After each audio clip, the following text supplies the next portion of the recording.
دوستو کہتے ہیں کہ وہ صحابہ جو آپ صلی اللہ علیہ وآلہ وسلم کے ساتھ تھے اور آپ صلی اللہ علیہ وآلہ وسلم کی حفاظت میں انہوں نے جان قربان کر دی، ان کے بعد اسلامی لشکر کا جو گروہ تھا جسے صرف رسول اللہ صلی اللہ علیہ وآلہ وسلم کی فکر تھی، رسول اللہ صلی اللہ علیہ وآلہ وسلم کی طرف پلٹا تھا، ان میں سر فہرست ابو بکر صدیق، عمر بن خطاب اور علی بن ابی طالب وغیرہ حضرات شامل تھے۔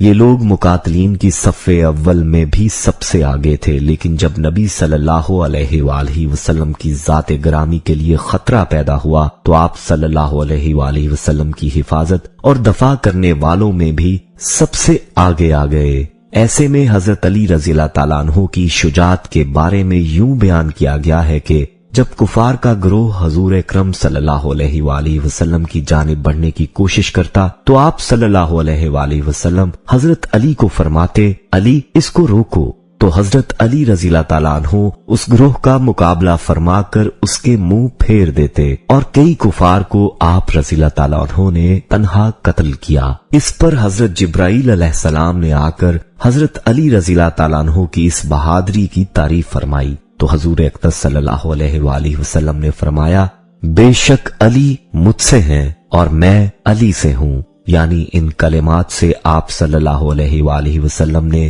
کمال اتحاد کا اظہار فرمایا، اور یہ سن کر حضرت جبرائیل علیہ السلام نے فرمایا، میں آپ دونوں سے ہوں۔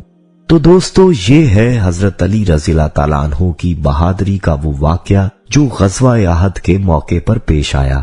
یاد رہے کہ حضرت علی رضی اللہ تعالیٰ عنہ کی بہادری کا یہ ایک واقعہ نہیں ہے، بلکہ آپ رضی اللہ تعالیٰ عنہ نے ہر لڑائی میں بہادری کی مثال قائم کی ہے، اور اسی بہادری اور شجاعت کی بنا پر آپ رضی اللہ تعالیٰ عنہ نے حیدر قرار کا لقب پایا۔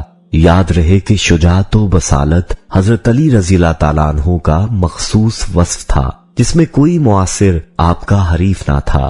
آپ تمام غزوات میں شریک ہوئے اور سب میں اپنی شجاعت کے جوہر دکھائے۔ آپ رضی اللہ تعالیٰ عنہ کی شجاعت کی چند مزید مثالیں بھی پیش خدمت ہیں۔ اسلام میں سب سے پہلے غزوہ بدر کا غزوہ پیش آیا۔ اس وقت حضرت علی رضی اللہ تعالیٰ عنہ کا شباب تھا، لیکن اس عمر میں آپ نے جنگ آزما بہادروں کے دوش بادوش ایسی داد شجاعت دی کہ آپ اس کے ہیرو قرار پائے۔ آغاز جنگ میں آپ کا مقابلہ ولید سے ہوا، ایک ہی وار میں اس کا کام تمام کر دیا۔ پھر شیبہ کے مقابلے میں حضرت عبیدہ بن حارث رضی اللہ تعالیٰ عنہ آئے اور اس نے ان کو زخمی کیا تو حضرت حمزہ اور حضرت علی رضی اللہ تعالیٰ عنہما نے حملہ کر کے اس کا کام بھی تمام کر دیا۔ یاد رہے کہ حضرت علی رضی اللہ تعالیٰ عنہ غزوہ خندق میں بھی پیش رہے۔ چنانچہ عرب کے مشہور پہلوان عمرو بن عبدو نے جب مبازرت طلب کی تو حضرت علی مرتضیٰ نے رسول اللہ صلی اللہ علیہ وآلہ وسلم سے میدان میں جانے کی اجازت چاہی۔